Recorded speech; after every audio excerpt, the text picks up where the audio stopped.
Last time on Shipwrecked. Last time on Shipwrecked, Jimmy, Petra, and Brad were lost at sea after a life raft mishap on a party cruise. They eventually washed up on an unknown island poking out of the water after Petra threw a pack of 3 boat flares at a pot of dolphins, while Brad threw up his lunch straight into the brine.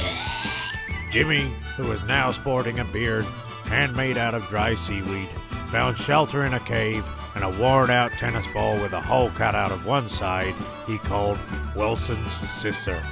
Brad caught crabs, and Petra raised concerns about something he may have got from a bird the night before. As the sun went down, they retired to the cave. We really need to get some wood. That's what Wilson's sister said. What? What do you mean, what? The wood. Wilson's sister. I don't know what you're talking about. Oh, fucking forget it. Forget it. This is serious, mate. Do you want to be wet all night? For fuck's sakes, Jimmy, do you know out about survival? Well, I watched Bear Grylls marathon one time I was in hospital. Stood in a splinter and ripped every organ out of my body. Like to see him deal with that one. Well, imagine he does have to deal with that one. Now, what's the first thing he's going to do? First thing Bear Grylls would do, off the top of me head, hollow out camel's stomach cavity and sleep in it? Maybe? No, not that episode. See the doctor about chickenpox? Drink a cup of your own piss? The one where he masturbates all night to keep his hand warm. No, you're both missing the point. Oh, eat a raw fish, then drink your own piss. No. Build a fire, eat raw fish, find shelter, and then piss in a hollowed snake. No, why the fucking hell would he eat a raw fish if he's just built a fire? He could cook it. Cook what? What's he cooking? Fuck me. That's what Wilson's sister said. Shut up, Jimmy! Fucking knob. We're never going to survive this. Cup of pee, anyone? Fuck off. After gathering enough firewood, Brad pulls out his trusty and slightly off-putting lighter, while Jimmy kneels down to blow a slight breeze on the flame to help start the fire.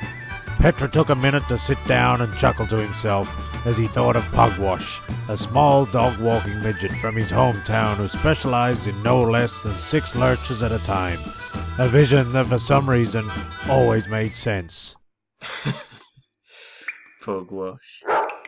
Jimmy, your fucking beard's on fire! Jimmy jumps up, his face ablaze, as the beard he made of dry seaweed, perhaps the perfect fuel to help start a fire in this very circumstance, went up like the Hindenburg blimp.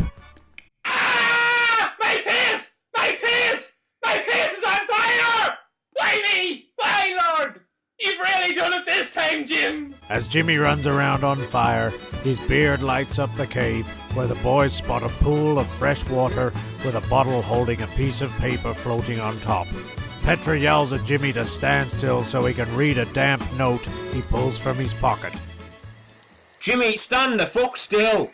But Jimmy inconsiderately jumps in the water and puts out his face.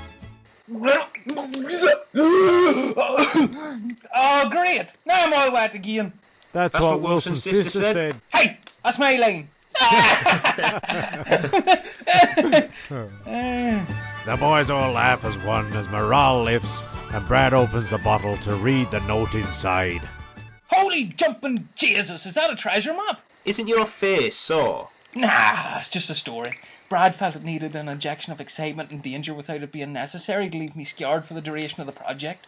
Aye, what the note say? It says, you forgot to mention the boat flares washing up, and the "that's what Wilson's sister said" joke needs to be nipped in the butt. That's what... never mind. It also says Jimmy is permanently disfigured for the rest of the show. Jesus! Let's cook up these crabs and eat them for fuck's sake. Next time on Shipwrecked, Jimmy won't come out of the cave until he makes another beard to hide his disfigured face, while Brad makes a note to remember to mention the boat flares. Petra falls asleep in the hot island sun, and a small lizard rests on a rock. All that, and so much more, on next week's exciting episode of Shipwrecked.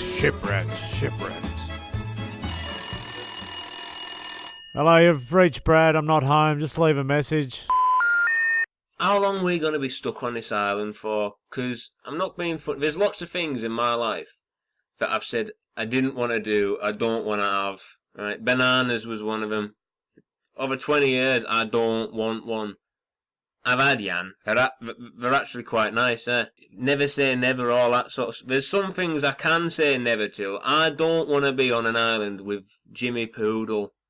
So, I mean, it's a horrible thing, but kind of hoping I die. Or he does. Preferably him. I just hope he goes for a wander. You ever seen that bloody Lost? I'm waiting for that black smoke to come out and just take him away.